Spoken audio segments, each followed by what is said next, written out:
Hi guys, today we are on our way going to Steamboat city tour of New Orleans. It's hard to find a parking along this area, so I suggest you go to the parking slot of the Steamboat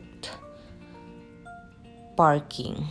But it's more expensive though when you park in there. As you notice, the building here in this area are kind of cool with different colors, different designs, so it looks really nice. Finally, we found one parking slot, so we managed to park, and now we are walking going to Steamboat. So if you purchase your ticket online, you have to bring it in that building, so they will look for it and give you the ticket for boarding like this. You got a ticket? Yeah.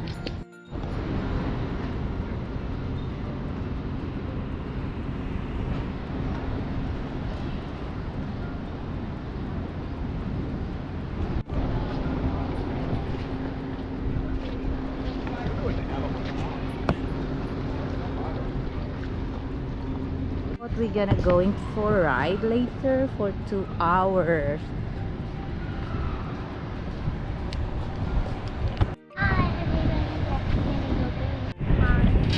Hi, so today we're gonna do a tour for 2 hours at this boat. They call it Steamboat, not ship. So it's up to you if you're gonna purchase for only a ride or with lunch, or you can do dinner too. It depends on what time you're gonna pick. So ito yun siya. Okay, take a video. Hi.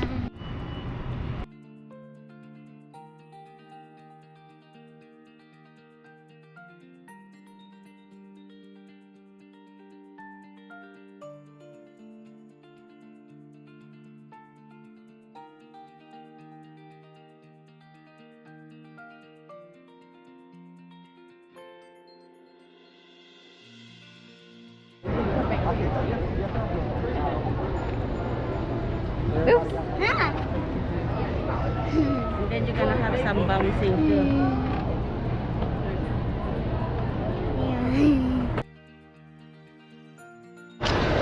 Hi. Hi. Okay.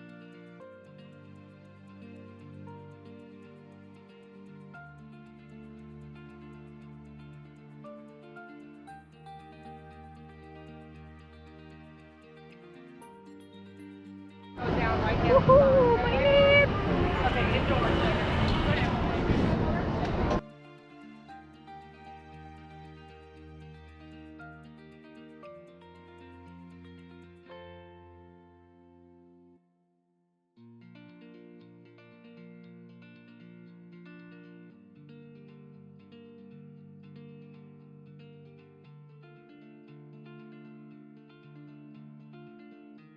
Sit down.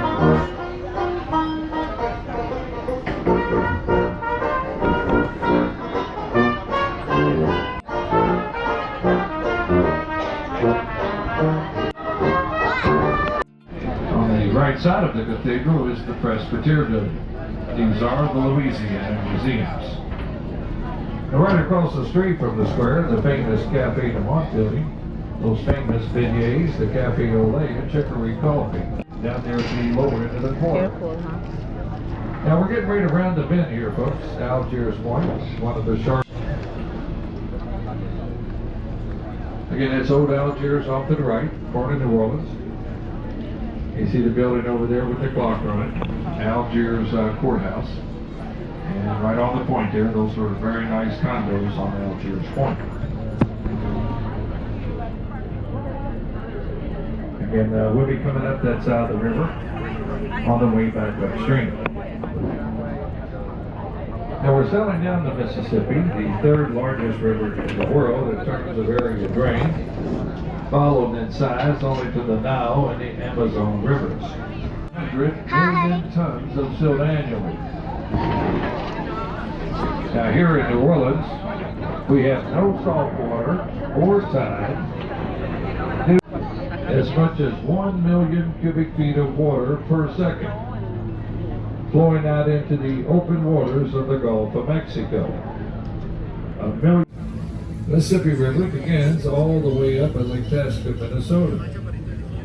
It drains out down at this end into the Gulf of Mexico. 20 and over 14 feet of water flowing behind the lake on the left side here into the lower ninth ward of New Orleans. Those houses back there in the canal near the breach, they were knocked down off the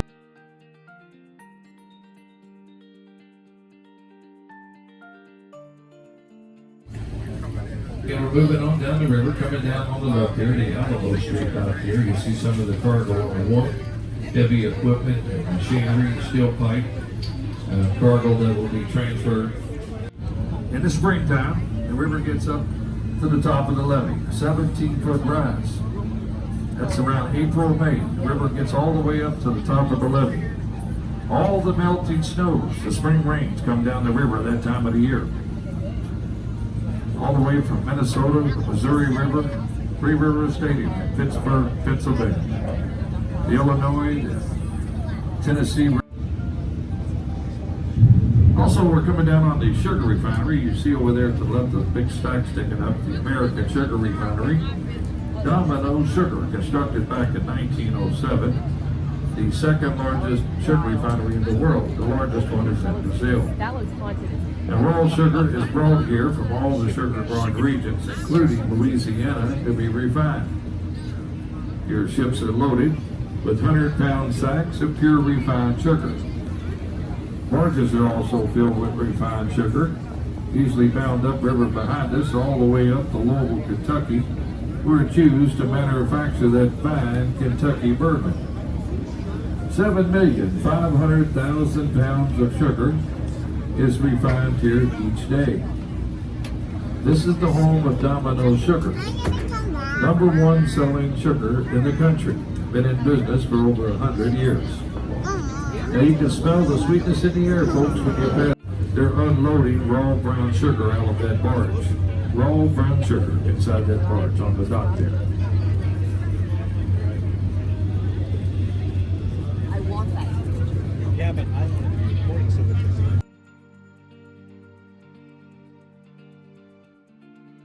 Site of the Battle of New Orleans. Now the park is marked by this 100-foot marble monument. You'll see it rising up over here behind the warehouse 100 feet. The Chalmette Monument marks General Andrew Jackson's victory over the British Army, commanded by Sir Edward Pakenham.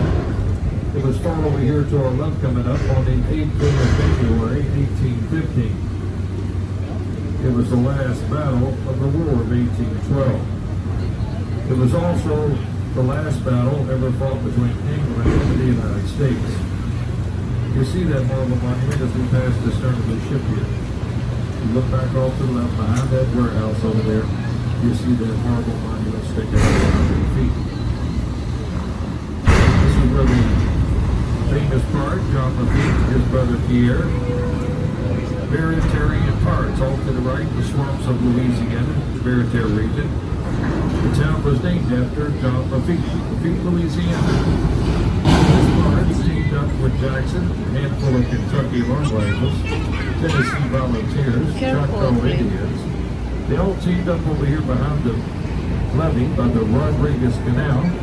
They dug in along the bank, waiting for Sir Edward Pakenham and the British Army to march across the field behind this levee here. Now back in those days when the treaty was signed in Belgium, the time that information got over here, it was almost 2 weeks too late. The battle had already taken place. So there was a lot of innocent lives that were lost in the Battle of New Orleans because of the way communications had traveled back in those days. The British reported over 2,000 casualties, while the Americans reported only 13. Take a look at the bow on the left here, these ships. You'll see some numbers. These are called the draft marks. The draft marks indicate how much water the vessel can draw, or the draft of the ship. Now that is the measurement from the waterline to the keel or bottom of the ship. Also, take a look in the middle. You'll see some vertical, horizontal Camera, markings. look, it looks mad hard. You see a circle with a line drawn through it. These are the load line marks. Each one of these lines you see here, one is for winter, spring, summer, and fall. Also for freshwater and saltwater. Look there on the left coming up, you see those markings I'm talking about. These are the plimsoll marks of the load line marks. Now these markings are welded alongside these ships. They cannot be altered or moved under severe penalties, such as cancellation of the ship's insurance. Take a look on the left there, you'll see those markings I'm talking about, right there in the middle. They're put there by the insurance adjusters to keep the captain honest, to keep him from overloading his vessel. Look at that. Those are the plimsoll marks or the load line marks. You'll see these markings on all the ships and boats that we pass in the port today. They're on all the boats you see here in the river. They go load line marks. Now take a look at the stern here. You see the ramp is down on that inside ship, the Cape Knox. You can see why they call them railroad ships. They roll on, they roll off that big ramp there you see at the stern. Railroad ships. And we're also coming down on the ICW, folks. Look on the left over here. This is the Intercoastal Waterways heading east. The Inner Harbor Navigational Canal. It's also known as the Industrial Canal. It links the Mississippi River to Lake Pontchartrain. The canal was dug through the left of the river in 1921. And take a look over to the right. That's our friendly competitor passing there, the Creole Queen. You see over to the right side. Here. Hi. The Creole Queen is also a diesel-electric paddle wheeler. She's powered the same way as the river boats heading to New Orleans, diesel-electric.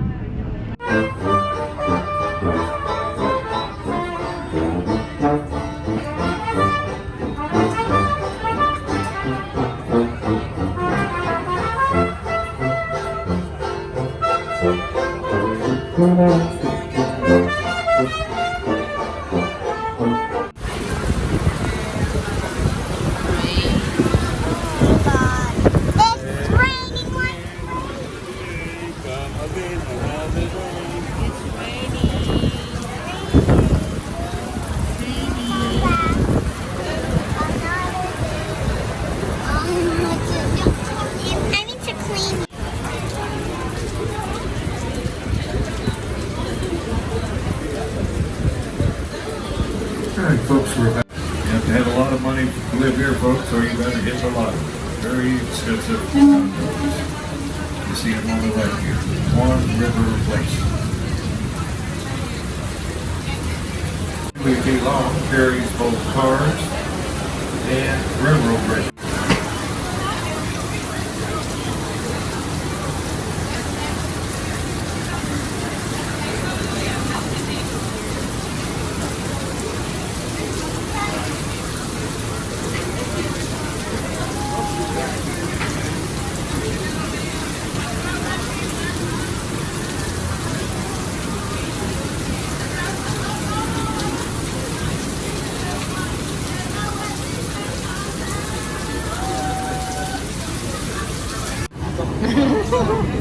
Go.